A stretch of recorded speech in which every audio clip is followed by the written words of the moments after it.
In my seminars the last few years, I have covered what I have found to be those few simple basic principles that can make major changes in life and lifestyle. One of those subjects that gets the most comment is diseases of attitude. And out of that subject, worry and how to kick the worry habit have caused the most questions. So in this brief visit with you, let me give you my best look at worry, how to recognize it and define it, and what to do about it. And hopefully, these ideas will give you a good chance for confidence over worry. First of all, worry might well be killer number one. And if it is not the number one physical killer, although doctors tell us worriers die sooner than non-worriers, and we have all heard the expression, worry yourself to death, at least it is the number one killer of dreams and achievement, of energy and vitality and lifestyle. I know the damage and effect of this killer, worry, firsthand. I will spare you the details, but over a period of some 3 years, I let worry get out of hand. As I've mentioned before, I became a super worrier. I was good at it. The combination of small and big worries about my circumstances, what people thought of me, my finances, my abilities, the future, my progress, all led to a complete physical collapse, a stay in the hospital, emotional, mental, and physical exhaustion, and a deep despair I couldn't shake. A sad picture for a young man who should have been well on his way to carving out his share of opportunity. I am happy to tell you that good fortune came my way, and as many of you may be aware, I met a man, Mr. Earl Schoaf, with his ideas and inspiration and the help of a very close friend. I worked my way past the minefields of worry and disaster and out into the clear air of mental sunshine. And if I did it, anybody can do it. I'm not saying it's easy. It took me almost a full year to kick the worry habit. It took practice and much effort, but it was well worth it. Remember, don't ask for the task to be easy, just ask for it to be worth it. Don't wish it was easier, wish you were better. Don't ask for less challenge, ask for more skills. Don't ask for less problems, ask for more wisdom. It's the challenge that makes the experience. And life and its color and meaning and adventure for you is this collection of experiences. To wish them away is to wish your life away. So let's get to worry and what it is and what it does, how to define it, and what to do about it. And let's do it with eager, high hope that it won't be long until you will be free of the worry habit and on your way to the life and lifestyle that you want. First of all, let's define worry. There are many ways we could describe it. Worry is fear painting pictures in your mind. And if you watch that mental movie too long, you get a false picture of how things really are. Worry is a mental broadcasting station, and more often than not, it is false or at least distorted propaganda. Worry has that sneaky way of stopping short of giving you all the facts. Worry is often the trickery of mentally filtered facts on the negative side and the bold declaration that these are all the facts. Worry has the mental audacity to suggest that the elevator only runs one way, down. Many times worry is a 5-alarm bell for a wastebasket fire. And worry is a depletion of constructive emotion. It's wasted mental energy. It's like letting the starter run the battery down when the car won't start. And worry is most often a lack of all the facts, a lack of full understanding, a lack of total information, and an unpreparedness of ability, knowledge, talent, courage, faith, and all the other virtues. That should give us a better definition of worry, and remember, left unchecked, it can become like a mad dog loose in the house, and the sorrow and pain and regret is too large a price to pay not to do something about it, and to do it now. So much for what worry is. The next question is, what can I do about it? What is the first step? My best advice on this is to first recognize worry for what it is, admit what it does, and then decide you now want to be free. It first starts with decision on your part. And may I add, well, you should decide. Why let worry continue to take money out of your pocket and bank account? Why let worry any longer keep you from becoming all you can be? Why let it rob you of better friendships, better business, better profits, better results, better communication, better family relations? Why impose your worry on others any longer? It's a burden you can get rid of and a monkey you can get off your back. Why not be rid of those sinking, nagging feelings that all is not going to be well, that you can't do it, that it won't work out for the best? Worry is undue concern that takes up too much of your mental and emotional time. Now, we must all be concerned. Hey, life is no joke except to the jokers. Life and how to live it is a serious matter. It is risky, full of peril, and there are constant threats to the good we want and to the pursuit of happiness. However, it is undue concern, or concern that takes up too much mental time, that begins the harm. It's like a family planning a wonderful trip. While they certainly should be concerned about the condition of the car, the tires, and making sure they pick the proper route, it would be foolish to allow themselves to be completely turned negative with the thought that they might crash and kill the entire family. If that were the case, even if they went, the entire trip would be turned into one nightmare of fear with the specter of chaos looming around every curve, rather than enjoying the wonderful trip they had planned for themselves and their family. A lot of people do that with their entire life. So, start to make these declarations. And if you mean it, they will start you on your way to confidence and adventure, free of the worry habit. Say first, I've had it with worry. I'm tired of being beaten down and hassled with all those negative mental pictures. I refuse to be tricked by false facts. I'm really not that weak. Never again do I want those sick feelings inside, those mental false alarms. I'm tired of the drain on my resources. I'm tired of the embarrassment of the lack of confidence. I don't want people, especially my family, to see me in this state anymore. I've got more to offer. I refuse to let my life be short-circuited any longer by letting my mind run wild with a distorted view of the facts, whether I bring it up or if it comes from someone else.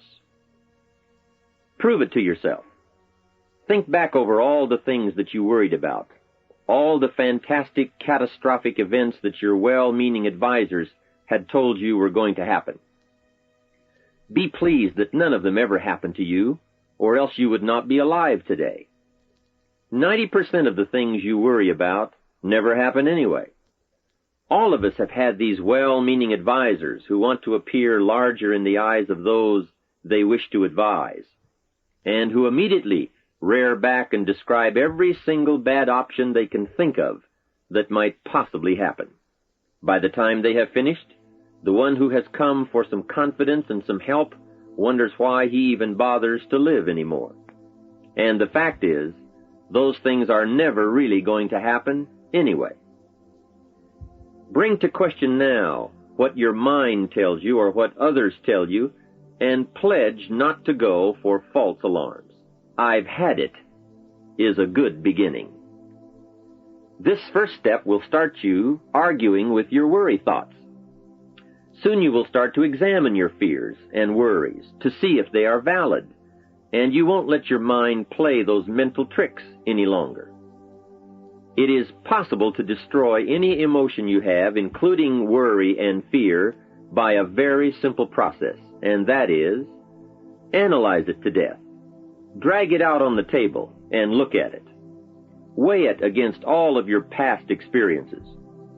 Make sure this one can stand against all the past facts you have. You will now start to use worry instead of letting worry use you. It's a beginning, being in control instead of out of control. You will now let concern and the first signs of worry prompt you to learn, ask questions, and look at all sides in order to evaluate true, positive, constructive action. Now you can say, I will let fear advise me of the facts, but I won't let fear tell me these are all the facts. Nor will I let fear determine my reaction to the facts. I will gladly take up the war of faith over doubt, reason over fear, and positive expectation over worry. So talk to yourself right now into a change of attitude. Be persuasive. Go all out. Show yourself the hell if you don't, and the good life of answers and progress if you do. Say to yourself, what a fantastic feeling it must be to stop the panic drain on my mental energy, emotion, and physical strength. Imagine putting all that saved energy and emotion and strength into my action plans for the good life. Hey, accept the challenge. Believe your beliefs, doubt your doubts, stay on the campaign to give worry a bad time. Like being your own conscientious judge, say, I've had it with the presentation of a one-sided story. I sustain the objection that worry has failed to bring out all the facts. I despise these mental courtroom maneuvers that try to belittle my client, me. I demand the whole truth, and if worry will not be silent, I may cite him for contempt of the court of reason. Call up that scene often when worry wants to hassle you with the same old tricks and the same old results. It will work every time. Okay, let's move on to some really positive steps. If you can survive all that has happened to you up to this moment in your life, in spite of doing and thinking many of the wrong things, imagine how you can succeed by now starting to do some of the right things. First, the best answer to worry is confidence, and confidence starts first with awareness. Here is one of the most important lessons in life to learn. Life and business is like the changing seasons. And the real challenge of life is to learn how to handle the winter and take advantage of the spring. In short, that's it. You see, winter always comes, but so does the spring. Night follows day, but also day follows night. Sure, the tide goes out, but it always comes in. Opportunity follows difficulty as surely as difficulty follows opportunity. For this subject, however, let's talk about how to handle the winters. Those times when worry, like winter, takes its heavy toll. So, we tell it like it is. Winter always comes. So does the night. Some happenings in our life will always be a cause for concern. And sometimes concern turns to worry, and worry turns to fear. But remember, that is to be expected. Each day, each event, each season brings both expected and unexpected challenges that we must think about and make decisions on. Life is like a stream that flows continuously. The better we understand that, the better chance we have to produce good results out of all of our challenges. Here's some of the best advice I have on worry. First, don't be afraid to face the facts of life. It is not negative to understand that the winters always come. Don't be faked out.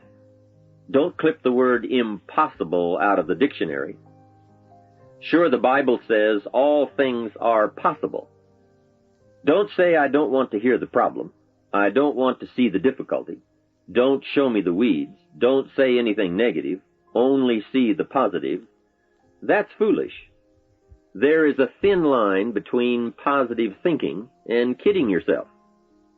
And remember, there's also a thin line between faith and folly. Here is the key. Humans have the unique ability to see it as it is, and they also have the ability to see it better than it is. One is called fact, the other is called faith. Faith you develop, facts you acquire. The facts you acquire are essential. It's like belief. You constantly must find facts to support your belief. Here is a good prayer. Help me to see it as it is, and help me to see it better than it is, and then inspire me to act. Facts and faith and action. What a combination for personal progress. And so we come right back to the theme of our entire enterprise, self-development. Learn to work harder on yourself than anything else. The key to all success in economics or mental health is self-development. It will all change for the better when you change for the better. It's what you become that really counts. And you are the only variable. So a good statement is, you can't be all positive. You can't be all confident. You can't be all faith. But confidence and faith and courage and inspiration can dominate worry and fear. Make sure you give yourself the best chance to get mental and emotional domination over all of your challenges. And here is one of the master keys to the good life. Developing the intelligence and accepting the challenge of putting all of your emotional experience into their rightful ratio. Beginning this progress can bring about the most dramatic changes.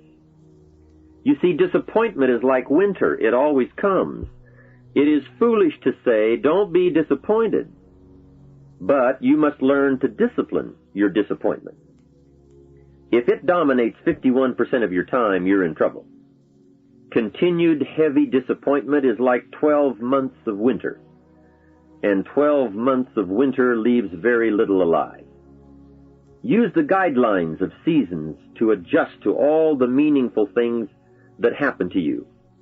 So concern, fear, and disappointment, like many human emotions, serve a useful purpose as long as they are kept in their rightful ratio. Left unattended, the weeds take over. Disappointment rules. Worry breaks loose. Fear gets the upper hand, and doubt moves in. But managed, worked, given human action with will and knowledge and purpose, and gardens overcome weeds. Faith overcomes doubt, and confidence pushes worry into a small place. The second major key to mastering worry is to respond. Build up inside of you that heavy desire to be free, to get on with building your life and lifestyle. Too much is waiting to delay. Take a new look at your opportunities. Figure out new ways to seize them immediately and make them work for you. And here is a key. Bring a new dedication that you will master yourself with enough discipline to be more than qualified to do the present job and prepare yourself for the next move up. Expose yourself to every stimulation possible that will put all this in perspective.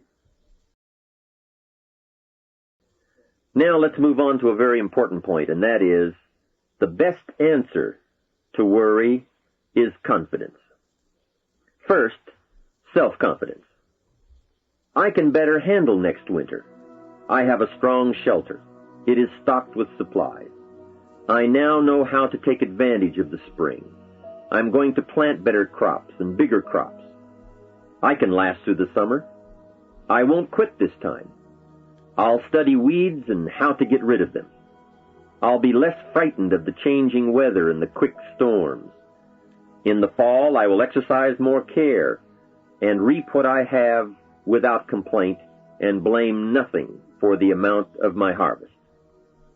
I'll learn to save a fair portion so that I can survive the bad seasons when out of control the hailstorm comes and it all goes wrong.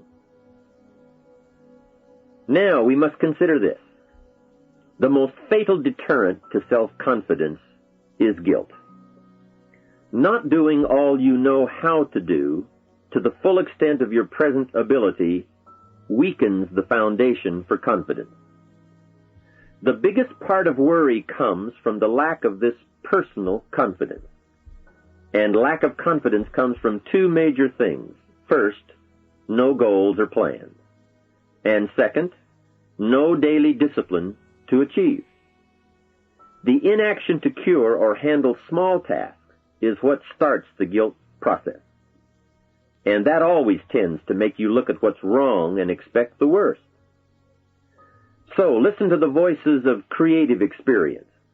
Let nature, experience, wisdom, books, everything speak to you and teach you.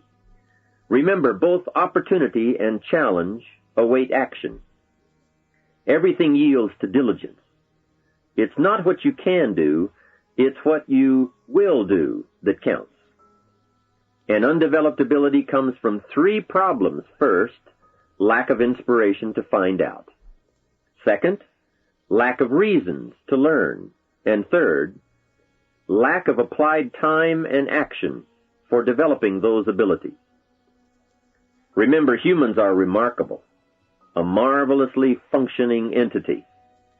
Imagine how uniquely your body and mind have survived and managed to function in spite of all the worry. Humans don't die easy. They die hard. Develop a plan for your life rather than aimlessly drifting through it, the victim of circumstance. Create your own environment and learn to control it. You control your own mental environment by developing yourself. So go on a crash program to clean up decisions, get things done, get other things set up and started and organized. Start doing all the things that would make you feel better. Exercise, diet, reading more books. Open a floodgate of positive moves in the right direction. And be thankful. Add up what you do have. Make an actual as well as a conscious mental list of all you possess, tangible as well as intangible. In view of the 4 billion other inhabitants of the world, yours is probably an incredible list. That list and being thankful should then lead to the big step of discipline. The discipline to sit up and listen, the discipline to pay attention, the discipline to give people and kids the gift of your attention, the discipline to be alert, take care of yourself, rest, eat properly, the discipline to talk well and practice good manners. Courtesy is contagious. Take one day and see what a variety of positive steps you can take and projects you can take on. At the end of the day, go over it. Write out the positive steps, the progress on projects, the rest, the exercise, the meals, the hobbies, calls, records, conversations, and letters. And speaking of calls and letters, write at least one encouraging letter or thank you note, and make at least one encouraging phone call or thank you call every week. Then have a friend help you, as one helped me, to get all the facts and prepare for action.